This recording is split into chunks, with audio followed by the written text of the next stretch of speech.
नमस्कार, स्वागत है आपका जेजेएन न्यूज में और आपके साथ मैं हूं गणेश। झांसी के एक अस्पताल में हुई आग दुर्घटना के बाद हल्द्वानी में अस्पतालों की अग्नि सुरक्षा व्यवस्था की सख्त जांच शुरू कर दी गई है। आपको बता दें, आज city magistrate A B Vajpayee और सीएफओ गौरव किरार के नेतृत्व में प्रशासन और दमकल विभाग की टीम ने हल्द्वानी के महिला चिकित्सालय का निरीक्षण किया।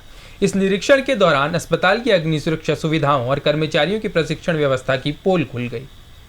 बता दें, निरीक्षण के दौरान पाया गया कि महिला चिकित्सालय के कर्मचारियों को अग्नि सुरक्षा उपायों के बारे में ना के बराबर प्रशिक्षण मिला हुआ था। सीएफओ गौरव किरार ने कहा, पंप हाउस चलाने वाले कर्मी मौके पर मौजूद नहीं था और जो कर्मचारी मौके पर मिले उन्हें पंप हाउस चलाने का प्रशिक्षण नहीं था, न ही फायर हाइड्रेंट के बारे में पता था। ऐसा ही हाल स्मोक अलार्म के बारे में पूछने पर नजर आया। कर्मचारियों को पता ही नहीं था कि स्मोक अलार्म कैसे काम करता है और इसके बजने पर क्या किया जाना चाहिए। वहीं अस्पताल में लगे अग्निशमन यंत्र महज 100 पीस का काम कर रहे हैं।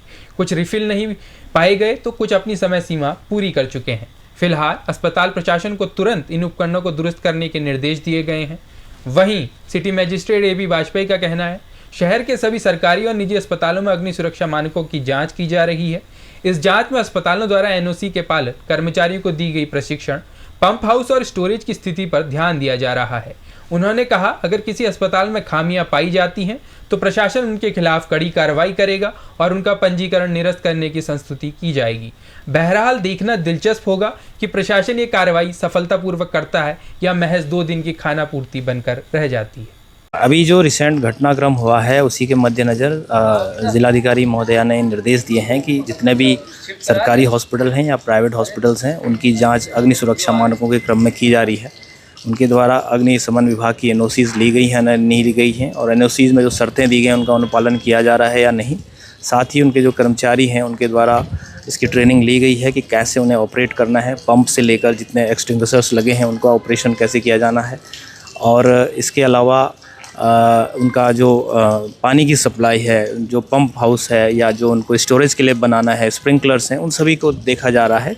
और अगर इसमें अभी हम लोग इंस्पेक्शन करके इनको निर्देशित भी करेंगे जो कमियां पाई जाएंगी और किसी भी हॉस्पिटल के द्वारा यदि इसका पालन नहीं किया जाता है तो इनको एक निर्धारित समय के बाद जो क्लिनिकल एस्टेब्लिशमेंट एक्ट में जो इनका पंजीकरण है उसको निरस्त करने पर भी विचार किया जाएगा। जितने भी हॉस्पिटल्स यहाँ पे संचालित हैं, खासकर नर्सिंग होम्स हैं, हॉस्पिटल्स हैं, उनको जो स्वास्थ्य विभाग के मानक हैं उनके तहत उनको एक पंजीकरण लेना होता है। उनकी भी हम लोग परीक्षण करा रहे हैं और अग्निशमन विभाग ने जो इनको एनओसीज़ दी हैं, कई में कंडीशनल एनओसीज़ है, यदि पालन नहीं किया जाता है या उनको एनओसीज़ के शर्तों का उनके द्वारा एक्सटेंशन नहीं लिया जाता है तो इनका जो पंजीकरण है उसको स्वास्थ्य विभाग के माध्यम से उसमें परीक्षण करा के उसके विरुद्ध भी कार्रवाई की जाएगी और पंजीकरण निरस्त करने तक की भी कार्रवाई की जाएगी। देखा जाए महिला हॉस्पिटल की बात करी जाए तो जहाँ मेन कमी जो हमको देखने को मिली, यहाँ ट्रेनिंग की काफ़ी कमी है। जो लोगों को 2 महीने पहले ट्रेनिंग दी गई है वो आज उसको इम्प्लीमेंट नहीं कर पा रहे ग्राउंड पे, तो इनकी ट्रेनिंग मोर फ्रीक्वेंटली करना पड़ेगा। और जो पंप हाउस में जो व्यक्ति जो ट्रेन था पंप के लिए वो अभी उपस्थित नहीं है, तो और किसी को पंप चलाना भी नहीं आया, तो जो पंप हाउस की ट्रेनिंग है वो भी सबको दी जाए जिससे आदमी के ना होने से कोई असर ना पड़े ऑपरेशन में। ये देखा जाए तो अभी 2 एक्सटिंग्विशर हमने ऐसे पकड़े गए हैं जिन पे और जिनका समय अभी टेस्टिंग का समय अभी है, पर तो भी वो उनका प्रेशर डाउन है। इस संबंध में जो इनकी जो अथॉरिटियों से बात करी जा रही है कि जो उनका वेंडर है उसको ये बताया जाए और दोबारा सामान का री इंस्पेक्शन हो।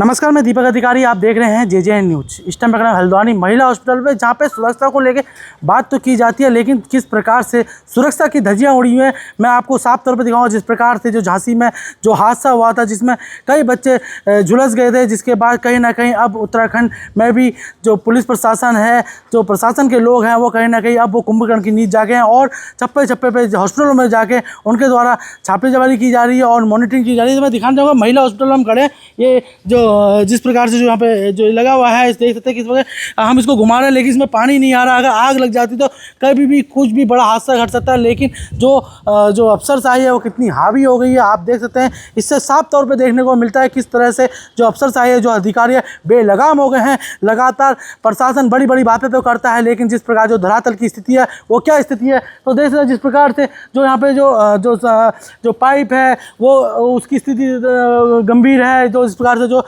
जिसमें पानी आएगा, जिससे आग बुझाने का काम किया जाएगा, उसकी स्थिति खत्म है। और यहाँ पे लगातार जो एक स्टोर बनाया गया है जहाँ पे मोटर है, वो मोटर भी कहीं ना कहीं जो कर्मचारी है उनको यही नहीं पता कि कौन सी मोटर खोलनी है, अगर आग लगती है तो उसके बाद क्या करना चाहिए, क्या नहीं करना चाहिए। जिस प्रकार से हॉस्पिटल में तमाम चीज़ें लगा तो दी गई है, लेकिन उसका रख रखाव देखभाल कोई करने वाला नहीं है। एक खाली एक हवाई जुमले ये लगातार लोगों से कहते हैं। लेकिन जिस प्रकार से जो सरकार की जो नीति है वो कहीं ना कहीं लोगों को फ़ायदा पहुंचाने की बात करती है, लेकिन जो धरातल में जो अधिकारी है वो कहीं ना कहीं कुंभकर्ण की नीचों है। अब यूपी की घटना के बाद आखिरकार अधिकारी जागे तो हैं, लेकिन अब देखने वाली बात ये होगी कि कब तक अधिकारियों को समझ आता है और कब तक जो ये बड़े हादसे हो रहे हैं इस पर रोक लग पाएगी। दीपक अधिकारी, JJN के लिए हल्द्वानी। ये रिपोर्ट आपके लिए तैयार की थी हमारे संवाददाता दीपक अधिकारी ने।